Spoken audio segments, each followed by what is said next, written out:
Welcome back to the Dry Fasting Club. I'm Yannick J. Wolf, and today we're going to be answering a question around mental illness and dry fasting. The question is, can dry fasting permanently reverse severe mental illness? So we're going to dive into it quickly and just try and answer this question. Let's get started.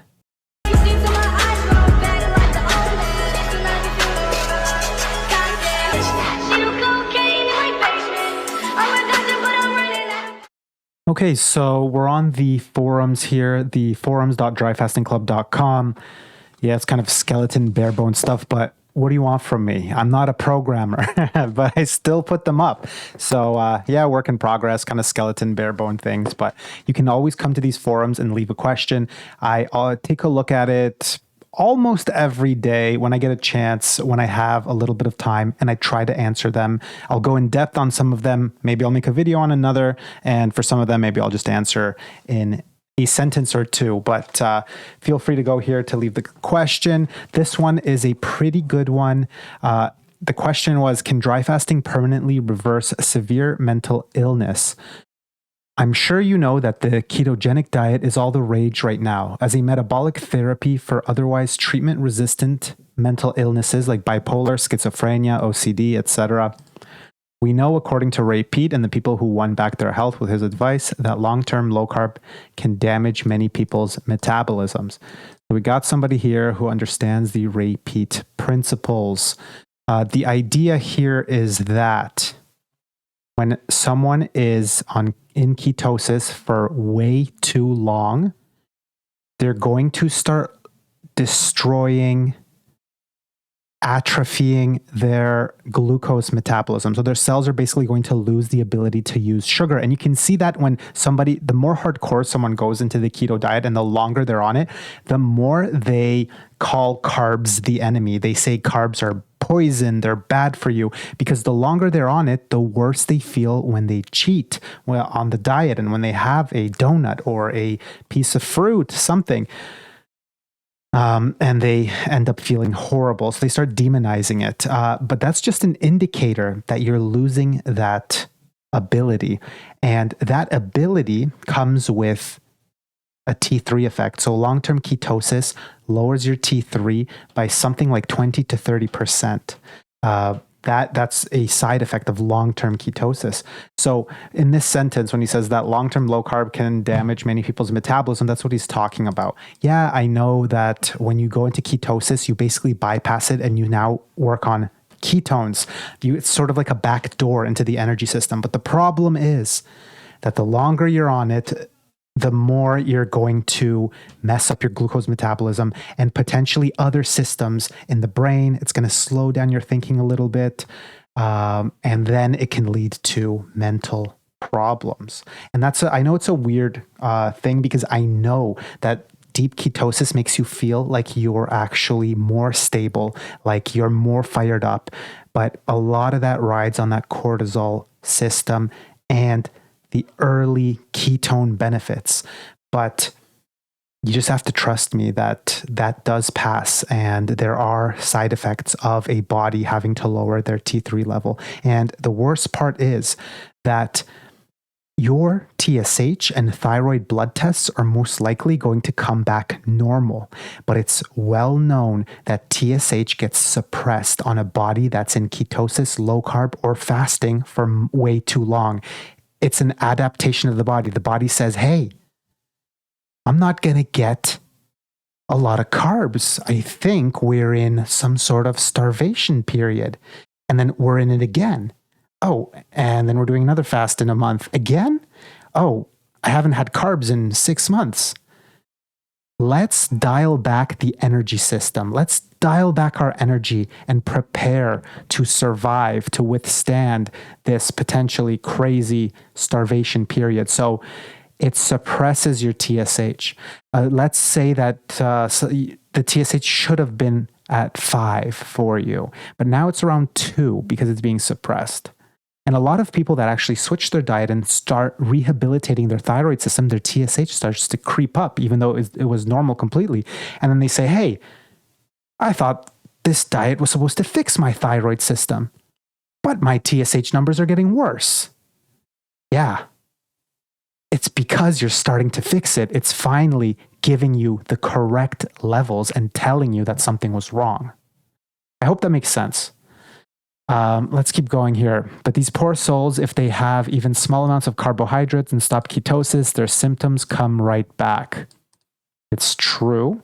If that's you, someone who's always fasting, always on low carb, and when you try to eat something or you cheat on your diet or try to come back to it, suddenly your nose starts running, you've got brain fog again, your back hurts, your brain hurts, your migraines are back. Yeah, this is probably you.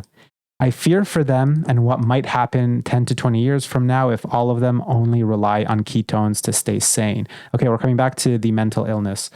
This is the problem. I tell people, if you're going to rely on the backup generator, that is the ketone system. That is the fat adaptation, the ketone system. If you're on it for 5 years, some people are on it for 10, 15 years, you're running on the backup generator and it is going to burn out. When it burns out, what are you going to do? Your glucose system is completely destroyed and you destroyed your ketone system. That's when you get some of these horrible, horrible problems that I do not wish on anyone.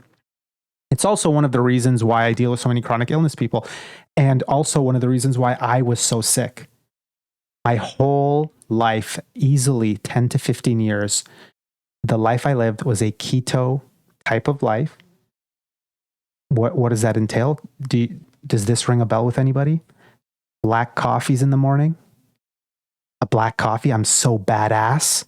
So I wake up, I have a black coffee, and I'm not going to eat anything till dinner or lunch, maybe even dinner. Yeah, I know that resonates with a lot of people. And what happens when you're constantly stressing that system? If you're young, you can keep going, but you're constantly stressing it. And then a perfect storm hits. Maybe something really stressful in your life happens to you. Maybe you get hit with COVID while your immune system's low because your body's trying to conserve energy because you've been in ketosis for 10 years. The perfect storm hits you and everything starts tumbling down. And that's when people fall in that pit. Like a pit where you can't really climb out of. Like you try so hard and you're scratching against the walls and the sand just keeps pulling you back down. That's where a lot of people are right now. And this is exactly what happens with a lot of these mental illnesses. Yes, I want a quick fix. I'm going to go to keto. That's what it is. It's a quick fix. You need to work on bioenergetics and really understand it. But if you've already fallen in that pit, like I said, and people literally cannot climb out of it, for some people, they think that means I'm just going to stay low carb keto for the rest of my life. Maybe once that stops working, I'm going to be carnivore for the next year. When that stops working, I don't know. Look at Jordan Peterson. You don't want that to be you. PSA, Jordan Peterson, if you ever hear this, man, I know what you need, but unfortunately, I don't think my message will ever reach him. The point being is that we'll finish up. So the question says, I know it's a very big question that needs more proper research, but I'm curious what your opinion is on using dry fasting for these horrible diseases. Is there anyone who has managed to reverse them and then become able to tolerate carbs again without symptoms recurring? Yes, dry fasting is so powerful. But the question from Titan, what's up, Titan, is a good one, because what does dry fasting really do? It's sort of like the ultimate mechanism of keto. Yes, it has things that keto doesn't, and that's why dry fasting is so miraculous. And it's a pillar of this whole movement, of this whole therapy, of the Scorch protocol. But it's similar because it also has a suppressive effect on the thyroid system. So it takes you away from the glucose metabolism. And that's why the Scorch protocol forces you to refeed with carbs, because you're already undergoing the most hardcore ketosis known to man, months and months of ketosis, deep ketosis done in a few days, that you have to do everything you can to reawaken your thyroid system afterwards. And that's where the carbs come in. But now let's circle back. What if you're stuck in that pit and you're trying to scrape your way out and you can't? The walls are falling down, that they're too slippery. So then if you're just refeeding with the carbs in a way that a more normal person can do and literally bounce back and get full healing benefits, but you can't. In that case, you use the bridge. The bridge is gradual introduction of carbs, and T3 therapy. Yes, we also need to make sure that you're not dealing with something like parasites, funguses, systemic candida. These things mess up your thyroidal system too. And they need to often be paired together. But the point is, you do the dry fast. The dry fast has a very big reset mechanism on everything: spinal, neuronal, nervous system, body, glycogen depleted. Use it as a springboard to jump. Then, when you jump, if the jump's not enough on the carbs, you bring in T3 therapy. And it gives you that little push to get you out of that pit. And then you just keep walking up the hill, one foot in front of the other. And it's a beautiful thing. And it works for lots of people. Lots of people with a lot of mental illnesses, they self-medicate on keto until it stops working. And then things get really bad. But if they were to be able to fix their bioenergetics, their glucose metabolism, if you can get to that direction, switch into that direction, suddenly the whole world starts looking better. Depressive symptoms. So I've worked with so many people over the years. I have a data set where I usually have people that are working with me for a little bit longer. If I consult with them, I'll have them fill out these forms and I track these 8 or 12 main symptoms. It's just like prior to dry fasting, you tell me how your symptoms are from a 1 to a 10. Then after the dry fast. And then I've also started collecting some data on T3 therapy. I have much less data there, but one of the main things is depression, anxiety, a lot of these mental stuff. Every single thing improves if you do the dry fasting correctly, you refeed correctly, and you bring in T3 therapy if necessary. So the question is, can dry fasting permanently reverse severe mental illness? The answer is yes, but often by itself, no. But without it, it's also a no.